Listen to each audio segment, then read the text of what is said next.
अहमदनगर जिल्ह्याच्या अकोले तालुक्यातल्या सुगावजवळ काल प्रवरा नदीत नाव उलटून झालेल्या दुर्घटनेत एसडीआरएफच्या पथकातील 3 जवानांचा मृत्यू झाला।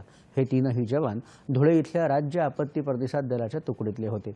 त्यापैकी पोलीस शिपाई असलेल्या वैभव वाघ आणि राहुल पावरा यांच्यावर आज धुळ्यात त्यांच्या मूळ गावी अंत्यसंस्कार करण्यात येणार आहेत। काल या 2 जवानांचं पार्थिव धुळे इथल्या एसडीआरएफच्या मुख्य कार्यालयात आणण्यात आलं। यावेळी त्यांना शासकीय इतमामात मानवंदना देण्यात आली।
खासदार डॉक्टर सुभाष भामरे यावेळी उपस्थित होते।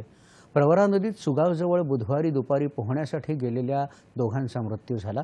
त्यातील एकाचा मृतदेह हाती लागला होता, मात्र दुसरा मृतदेह न सापडल्यानं एसडीआरएफच्या तुकड्या बोलवण्यात आल्या होत्या। काल सकाळी दुसऱ्या व्यक्तीच्या मृतदेहाचा शोध घेताना नाव उलटण्याची दुर्घटना घडली। जवानांच्या कुटुंबियांना 10 लाख रुपयांची मदत जाहीर करण्यात आल्याची माहिती महसूल मंत्री तसंच अहमदनगरचे पालकमंत्री राधाकृष्ण विखे पाटील यांनी दिली।